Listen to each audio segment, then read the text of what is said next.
SEALs were established at the beginning of our involvement in the Vietnam War, and originally they were advisors to Vietnamese units, one of which was the Vietnamese SEAL teams.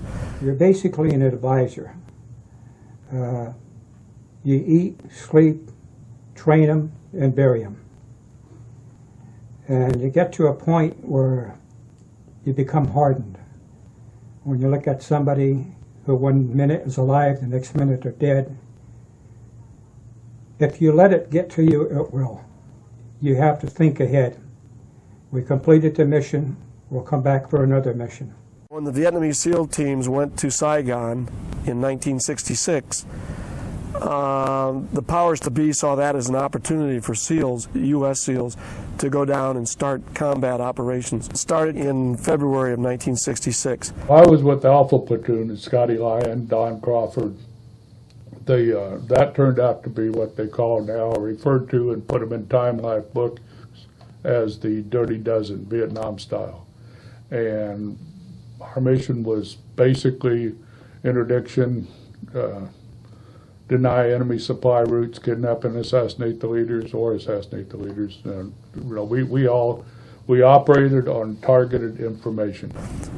Throughout 1966, there was a detachment of SEALs in Na Bay, and they operated in a place called the Rung Zat Zone, which means killer swamp. It was an area that no one wanted to operate in, U.S. or Vietnamese. You know, it was all land warfare over there. We were stationed in My Tho, which is down in the Delta, where they grow rice. I mean, you're walking in water this deep all the time. Yeah, we did operate barefoot a lot because the sucking sound of your foot in mud or with a boot, things like that. And that actually probably saved my life, because I stepped on a punji stake at one time. Natural reaction, I jerked my foot back off.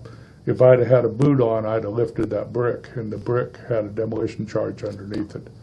And but my foot just ripped back off. The operations that we ran were intelligence gathering, ambushes, and direct action operations where we would get information usually from Vietnamese that had been captured or that the SEALs had captured, and they would go into an area and try to capture somebody, capture caches of food and weaponry. They would ambush units as they were moving on canals normally. We had a Viet Cong commander, and he was good. We'd go up to camps and we'd talk to these people and stuff, and then we'd have targeted information.